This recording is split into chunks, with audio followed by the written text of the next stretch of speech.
நாம் தமிழர் கட்சியினுடைய ஒருங்கிணைப்பாளர் சீமான் அவர்கள் இருக்கிறார். அவரோடு உரையாடலாம். அண்ணா, சகோதரி வரலட்சுமியினுடைய குடும்பத்தை சந்திச்சீங்க. இந்த சம்பவம் என்னத்தை உணர்த்துது?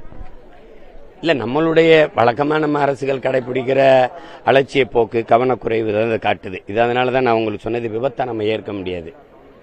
இது ஒரு விபத்தா ஏற்க முடியாது. அதை அந்த தம்பி இந்த மாதிரி இங்க மின் கசிவு இருக்கு, இது மின்தடம் இருந்திருக்குங்கிறத மணிகண்டனுங்கிற தம்பி மின்னகத்துக்கு 2 முறை அவர் புகார் அளிச்சிருக்கிறார், பதிவும் செஞ்சிருக்காங்க. ஆனா சொல்லி நீங்க ஒருத்தர் நடவடிக்கை எடுக்கலன்னா அங்க இருக்கிறவர் அவங்க தான் வருவாங்க, இவங்க தான் வருவாங்கன்னு சொல்லியே காலம் கடத்திட்டாங்க. அப்ப இறந்த பிறகு அவர் திருப்பி பேசினது அந்த குரல் ஒலியை கொடுப்பா, அந்த குரல் ஒலியை கொடுப்பா. 19 பண்றாரு.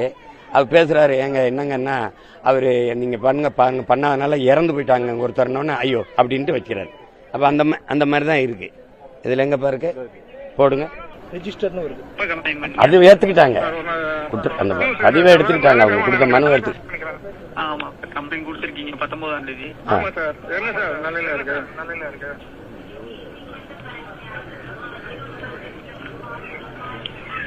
சார் ப்ராசஸிங்ல தான் இருக்கு. இபி ஆபீஸ்ல இபி ஆபீஸ்க்கு போயிடுச்சு சார், ஏஐக்கு இன்ஃபார்ம் பண்ணிருக்கோம். சரி சார், சரி சார், அதனால ப்ராசஸிங்ல தான் சார் இருக்கு. அவர் சொல்லியிருக்கான் வருவான் இப்படி சொல்ற. 19 கொடுத்தது இன்னைக்கு என்ன தேதி? கொடுத்திருக்கீங்க 4:45 ஒரு தடவை. ஆமா சார். அப்புறம் 9 மணிக்கு மேல ஒரு தடவை கொடுத்திருக்கீங்க. 2 முறை கொடுத்துருக்காங்க.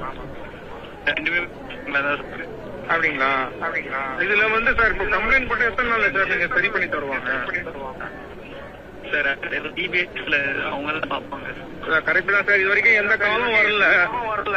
சரி, அதனால தான் நான் என்ன டீட்டெயில் தெரிஞ்சுக்கலாம் தான். புரியுது. ஆனா இபி ஆபீஸ் தான் அவங்க மூவ் பண்ணுவாங்க ஃபர்தரா. சரி சார், இப்போ இபி ஏஐ கிட்ட தான் இருக்கா சார் இது? ஆமா சார். சரி சார், இதனால ஒருத்தவங்க இறந்துட்டாங்க சார்.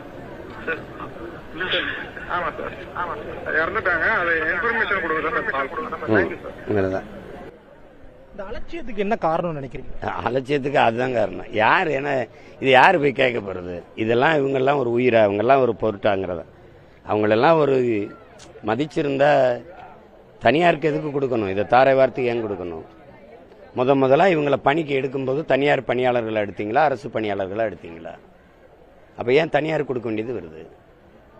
எல்லாமே தனியார் மயப்படுத்திட்டு தனியார் தான் சிறப்பா நிர்வாகம் செய்வாங்கன்னா தம்பி, ஒரு பொதுவான ஒரு குடிமகன்கிட்ட ஒண்ணு கேக்குதுல, அப்ப அரசின் பணி என்னன்னு? எனக்கு நீ இந்த முதலாளிகளுக்கு என்னை எடுத்து கொடுக்குற தரகு தானே, நீ புரோக்கர் தானே பண்ற. கல்வியை இவர்கிட்ட கொடுத்துரு, மருத்துவத்தை இவர்கிட்ட கொடுத்துரு, இவர்கிட்ட கொடுத்துரு, துப்புரவு பணியாளர் இவர்கிட்ட கொடுத்துரு. இது இடையில